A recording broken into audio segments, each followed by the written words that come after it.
Britten and Pears were in the United States between 1939 and 1942. Britten's work there was rather interesting in that he felt that he didn't achieve as much as he might have done. I think he was being rather hard on himself. There are quite a few very fine works that he completed while he was in America, and one of the earliest ones was basically a love song to Peter Pears. It's the 7 Sonnets of Michelangelo, and he composed these between March and October 1940. The works themselves were taken from this book, an edition of the Sonnets of Michelangelo.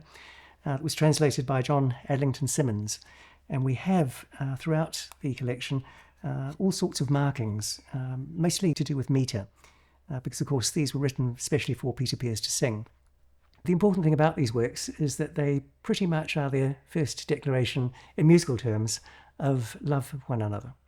And that kind of parallels what was happening in the letters that they were writing at the time, because in January of 1940, we have a letter that Peter Pears sent from New York to Britten, who at that stage was in Grand Rapids in Michigan, and he was there for the Bach Grand Rapids Festival.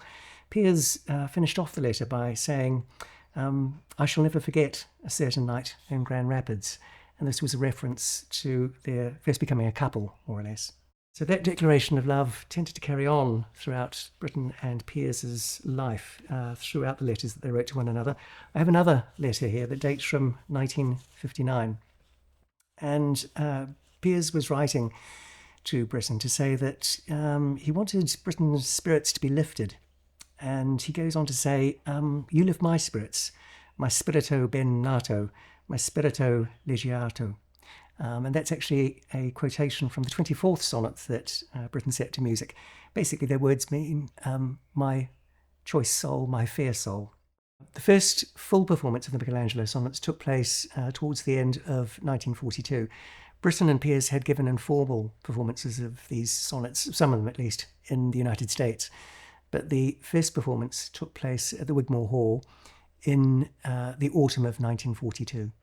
And if we want an estimate of just how important the sonnets were, I have also a quotation from a letter that was sent to Britten by Leslie Boosey in the summer of 1976. It was the last letter that was sent to Britten.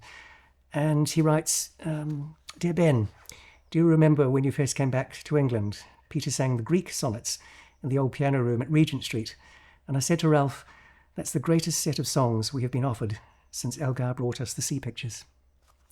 So not only Britten and Pears acknowledged the value of these works, it was Britten's publisher as well.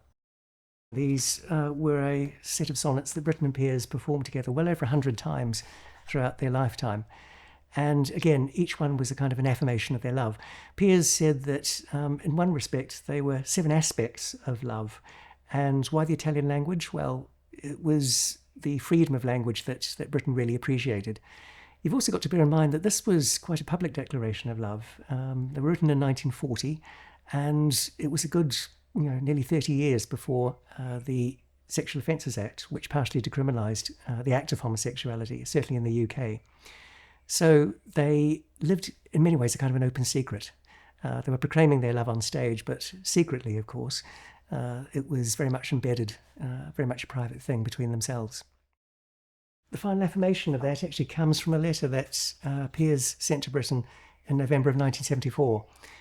And Pears was writing from New York, where he was performing the role of Gustav von Aschenbach. It was his debut at the Metropolitan Opera House. And this was the American premiere of Britten's final opera, Death in Venice. Britten wrote to Pears, and Pears wrote back, basically saying that he was very grateful that Britten had basically given him everything. And I quote, right from the beginning, from yourself in Grand Rapids, through Grimes and Serenade and Michelangelo and Canticles, one thing after another, right up to this great Aschenbach. I am here as your mouthpiece, and I live in your music, and I can never be more grateful enough to you and to fate for all the heavenly joy that we have had together for 35 years. My darling, I love you, Peter. So the sonnets are extremely important, obviously from a musical point of view, but I think very much from a personal point of view. As you might expect, Britten and Pears never talked about their relationship openly or publicly during their lifetime. They may have spoken amongst friends, but no one would expect them to. Of course, it was a very private thing. I think there's a lot that you could say in terms of the way they slot into LGBTQ plus history. Theirs is obviously a very important relationship from that point of view.